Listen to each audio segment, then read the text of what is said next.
মুসলিম প্রধান সহ পৃথিবীর সকল দেশে চাঁদ দেখার উপর নির্ভর করে ঈদের তারিখ নির্ধারণ করা হয়ে থাকে। সুপ্রিয় দর্শকবৃন্দ, আসসালামু আলাইকুম। সবাইকেই ঈদ মোবারক। এইমাত্র সৌদি আরব থেকে প্রকাশিত হয়ে গেল ভারত, বাংলাদেশ এবং সৌদি আরব ও এর পার্শ্ববর্তী দেশগুলিতে ঈদের দিনক্ষণ। সৌদি আরবে গত 10ই মার্চ 1445-এর হিজরি সনের রমজান মাসের চাঁদ দেখা গিয়েছিল এবং 11ই মার্চ থেকে সৌদি আরব সহ বিশ্বের অন্যান্য মুসলিম প্রধান দেশগুলিতে রমজান মাসের আরম্ভ হয়েছিল।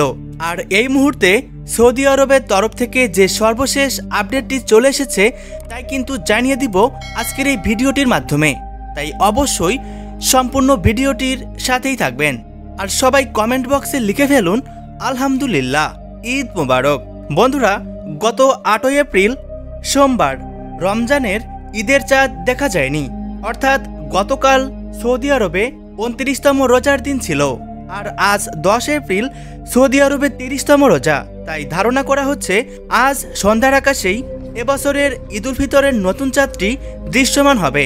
অর্থাৎ সৌদির চাঁদ দেখা কমিটির মতে আজ 9 এপ্রিল মঙ্গলবার সন্ধ্যার আকাশেই দেখা যাবে ঈদের নতুন চাঁদ।